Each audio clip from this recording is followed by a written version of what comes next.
Welcome to Toffee TV. It is the Everton News Daily. Henry Onyekuru has joined Monaco. He has signed a 5-year deal with the French club. Never played a game for Everton Football Club.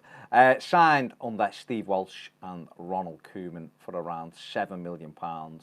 And it's thought the deal to join Monaco is worth around €15 million when the add-ons are in as well. I suppose it's one of those deals, this one, where there's a little bit of frustration that we never got to see him play for Everton. Obviously, the work permit issue complicated everything, and only playing 12 minutes at this summer's African Nations didn't help his cause in terms of a work permit. He has moved on. He thanked Everton, said he thanks them for giving him the opportunity to play for Galatasaray last season. Thanks for everything they've done, and he wishes them well in the future. The same from Everton to Henry Onyekuru. So there you go. That saga is over. Is it a saga? It brings down Everton's net spend as well. Marco Silva spoke about that last week, said it was at 28 million, so reduced down to around 25, 24 million. Once the add-ons are there, 13 million rather. There you go. And more maybe to follow. Yannick Bolasie has been linked with a move to Celtic. Be a good move for Yannick. Obviously, was tipped to join CSK Moscow, shall we say, last week.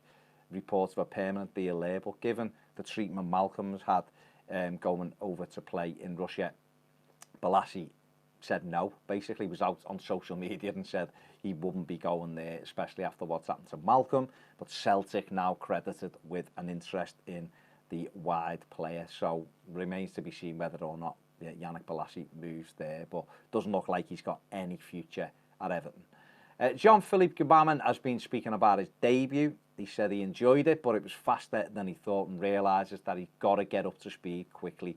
He says he will be training hard. He said, I'd only had 8 weeks training and was thrown into a big and intense game, but know that I have to get up to speed, and he wants to give everything to repay the faith that Marcel Brands and Marco Silva have in him, and he'll be working hard to do so. And it's right, listen, he came on, made a couple of mistakes in terms of getting caught in possession, but his stats for the game weren't too bad at all. And, his passing was up around 77%, made some good forward runs with the ball as well. And it is a case of trying to get him as fit as we can, as quick as we can, and get him used to playing in the Premier League, because, we've got a lot of hope for him.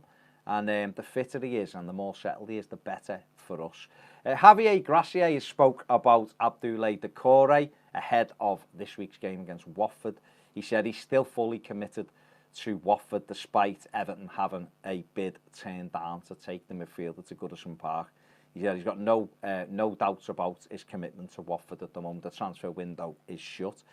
He said they took our best player last season in Richarlison, and we still managed to take 4 points off them. So let's see how this weekend goes.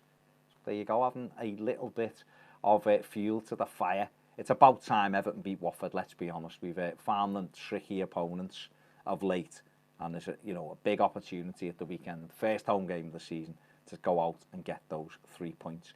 Lee Mason has been named as the referee for that game at the weekend, and I hear loads of Evertonians cheering because Mason is an excellent referee. Said no one ever.